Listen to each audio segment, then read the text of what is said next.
What is going on, everyone? This is Ryan with Automatic Comics, and here we have got the final part of this collection by unboxing video. This is part 3. You don't have to go back and watch the first 2 before you can watch this one, but hey, if you want to see the rest of the books, the awesome books that are part of this collection, make sure and go check out those other 2 videos. This is a collection that I bought along with Aaron, or AA Comics, if you follow him on Instagram and YouTube.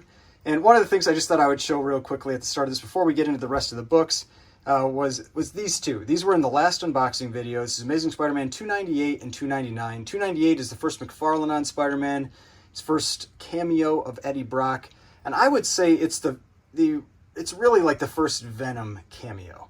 I do feel like 299 has a pretty big argument for being the first full appearance of Venom. I think it is a better argument than Hulk 180. I consider Hulk 180 to be a cameo.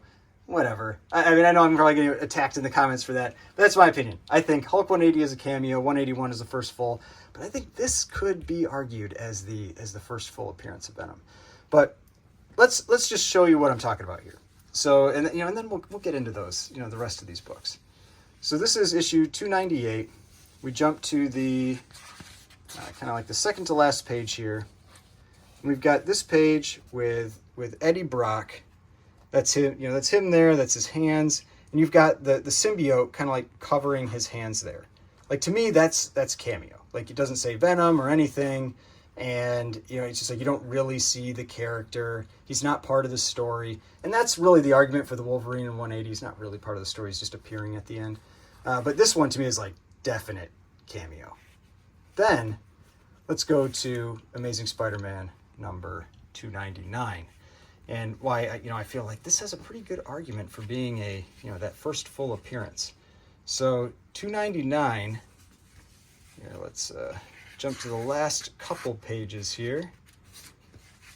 So we've got, there we go.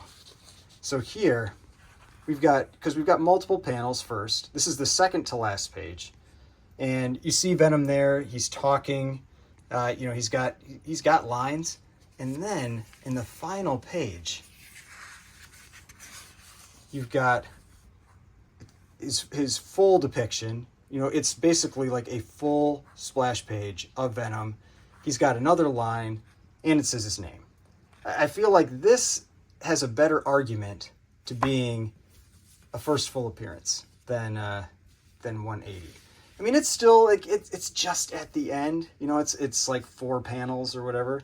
But hey, let me know in the comments. Let me know what you think. Now let's get into the rest of the key comics that are part of this collection.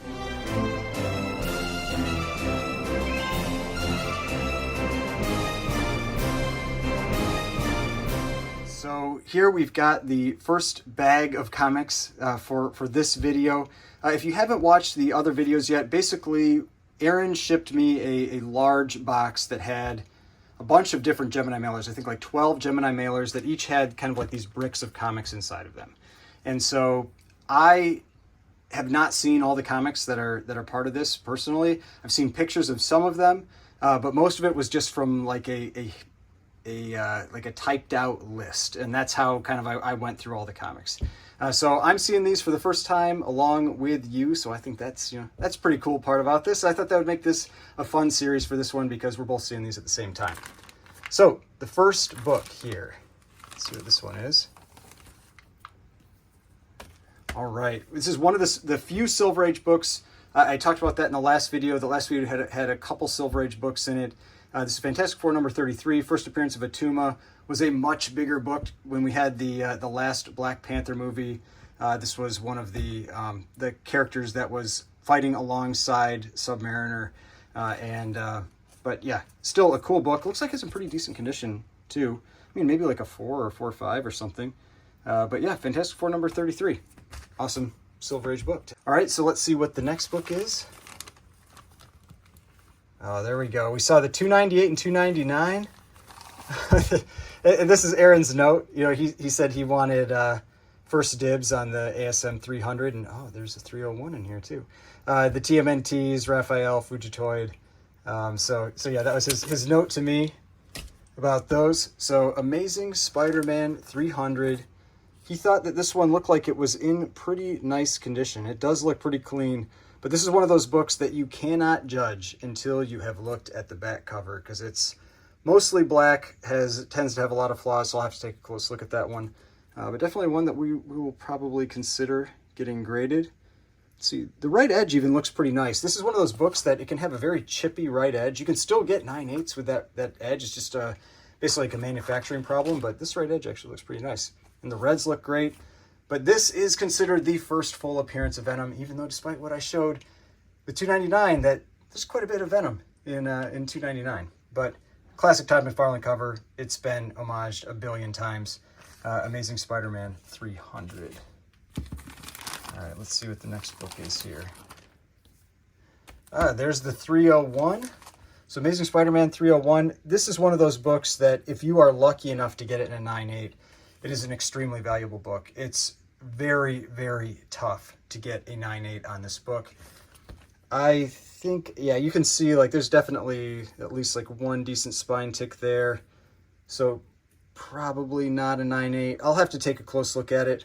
But one of those that it might be worth grading. It really depends. It really does need to be a high grade copy. But yeah, pretty cool to have. You know, we have 300, we have 301, and we had 298 and 299. So kind of that full run there of those books. All right, the next one here.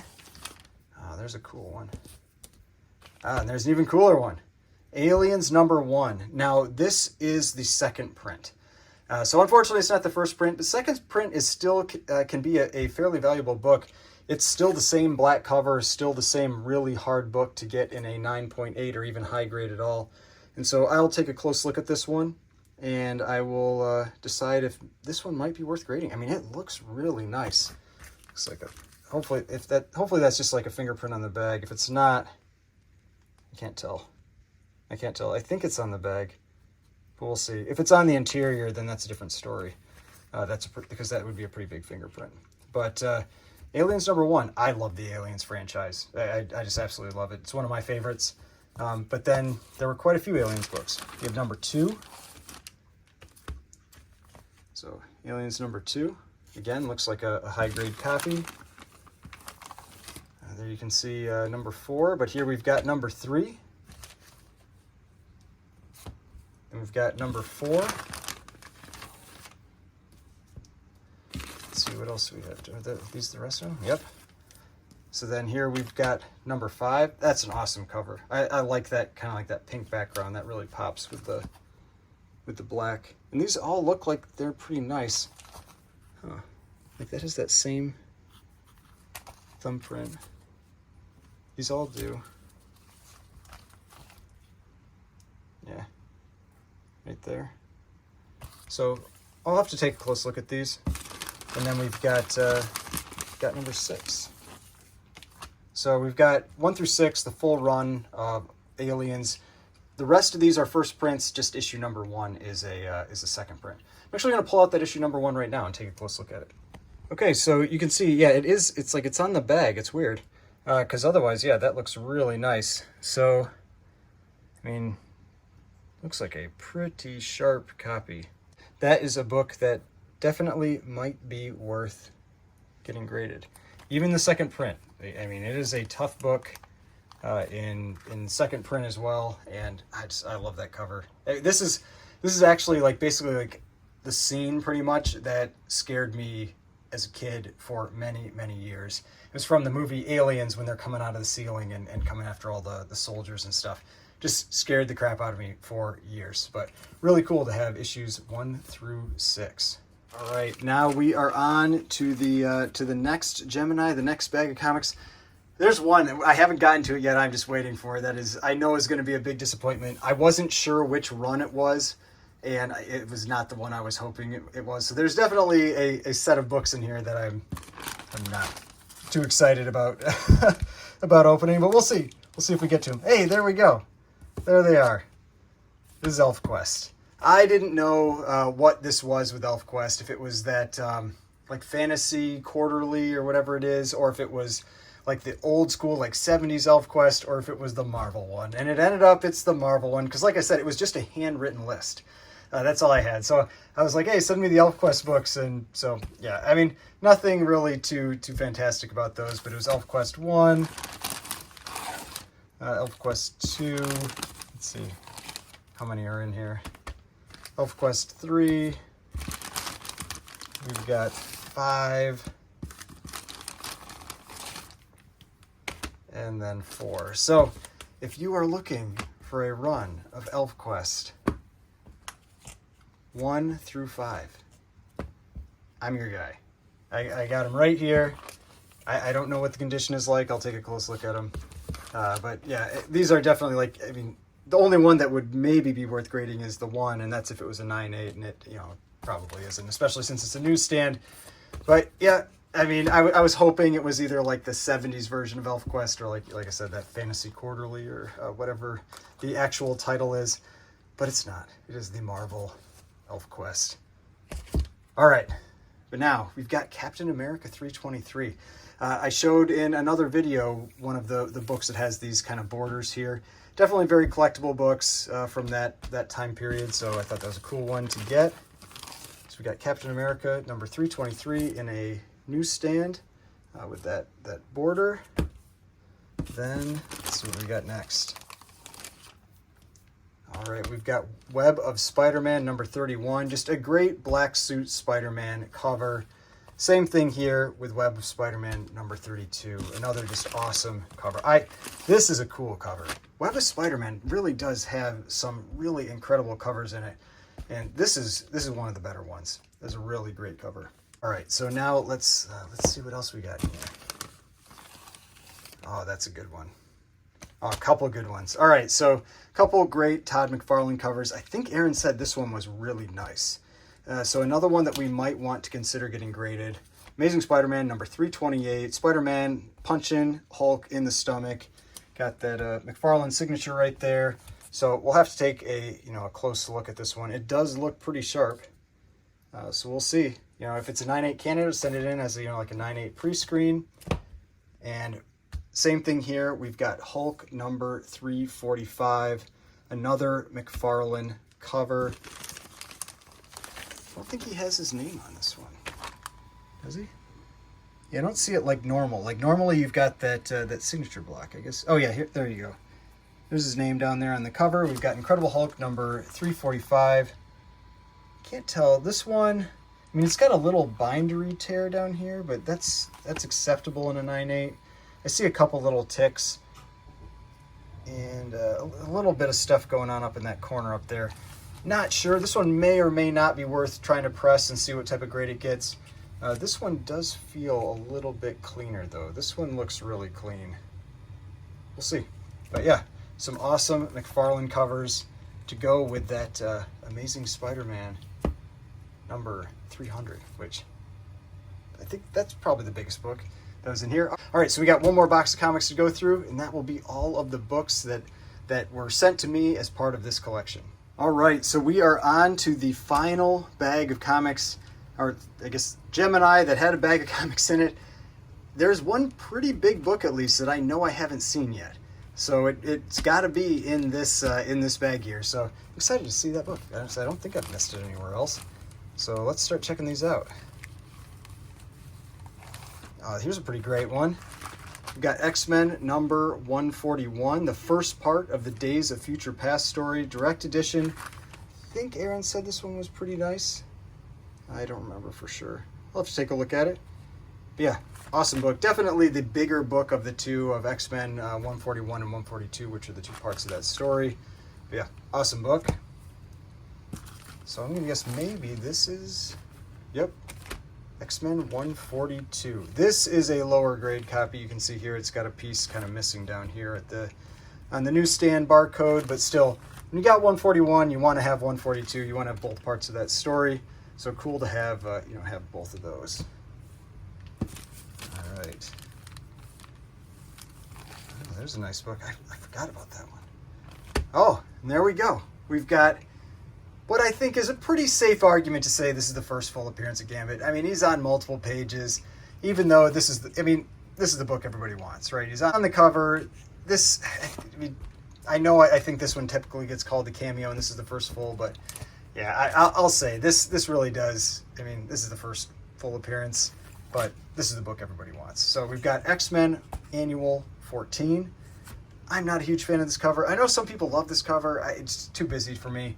Not a huge fan of this one, but X-Men Annual number 14. We'll say the first full appearance of Gambit. And the second full appearance of Gambit. First cover. We'll go first cover appearance of Gambit. So we got X-Men number 266. Now, Aaron also said he felt like this one was pretty nice. That might be worth grading. I know I've heard Gary say all the time this is one of those books that's been really tough for him to get a 9.8. You can see it's got kind of like an indentation up in that upper right corner. That looks like it can be pressed out. We'll have to take a look at the spine and everything, see what this one looks like. But one of those that may be worth sending off for grading. Let's see what else we got here. We've got X-Men number 221, first appearance of Mr. Sinister, direct edition. Another one of those books that it's got to be like a 9.6, 9.8, maybe a 9.4 to get graded. The book is too late or too recent, and so there's just so many copies out there. So if it's not that type of grade, that's one that you tend to keep raw. But I'll take a close look at all of these later and get an idea on conditions and what ultimately we're going to do with them with respect to grading. Then let's see what's the next book here. We'll do this one. We've got X-Men number 100. That's a solid book. I always love getting those books that are the centennial type issues, like Amazing Spider-Man 100, 200, 300, Superman 100, that kind of stuff. And here we've got X-Men number 100, just that classic cover with the old X-Men versus the new X-Men. Actually looks pretty nice. Again, you'll have to take a look at the back cover. Yeah, this copy looks very nice. Like that's some sharp edges and corners. The only thing I really noticed was that bottom right corner. That's not a crease that you're seeing kind of in the light. That's like one of those, it's kind of like a print roller type line. I don't think that's a crease. I'll have to take a close look, but I don't think it is. But yeah, that lower corner, a little something. Maybe. It looks pretty nice. Yeah, that might be a grading candidate. We'll see. X-Men number 100. Man, we still haven't gotten that book. Oh, there it is. Now, it is a lower grade book, but we had Giant Size X-Men number 1, the first appearance of the new X-Men, and then we've got X-Men number 94, the first appearance of the new X-Men in their own title, or the second appearance of them. So super cool book, definitely a lower grade book. A lot of creasing on the cover and everything, creasing along the spine, but cool book to have.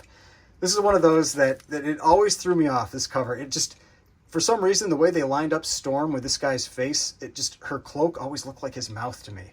Because there's this giant mouth on the cover, and I always thought it was kind of weird. But X-Men 94, cool key comic. So what is the final book? It's in this bag here. The final book from this collection that I picked up with Aaron, with AA Comics. Let's see what it is. X-Men number 109. First appearance of Weapon Alpha. Pretty sure that's what this one is. First appearance of Weapon Alpha. They're all newsstands, I believe, at this point still. You don't have the direct versus newsstand yet for issue 109. Not a super high grade copy. You can see some pretty, decent sized creases in the corners and that kind of stuff.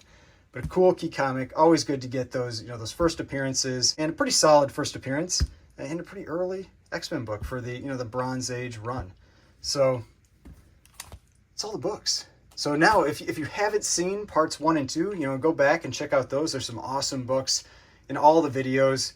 I'm real excited about this collection. Just some really cool books. There are definitely some in here that we're going to get graded. I've got to take a close look at all of them to decide which ones we're gonna send in. Some that we might do pre-screen 9.8s, and other ones that are just worthwhile to send in overall. But yeah, some awesome stuff. X-Men 109, X-Men 94, X-Men 100. Got the first Gambit here too. Well, first Gambit cover. Here's that first Gambit. Don't attack me too much. Got the Days of Future Past. I mean, just some awesome, awesome books. Really excited about all this. Hopefully you enjoyed these videos. If you did, please hit that like button, subscribe button, notification bell, and I will see you on the next one.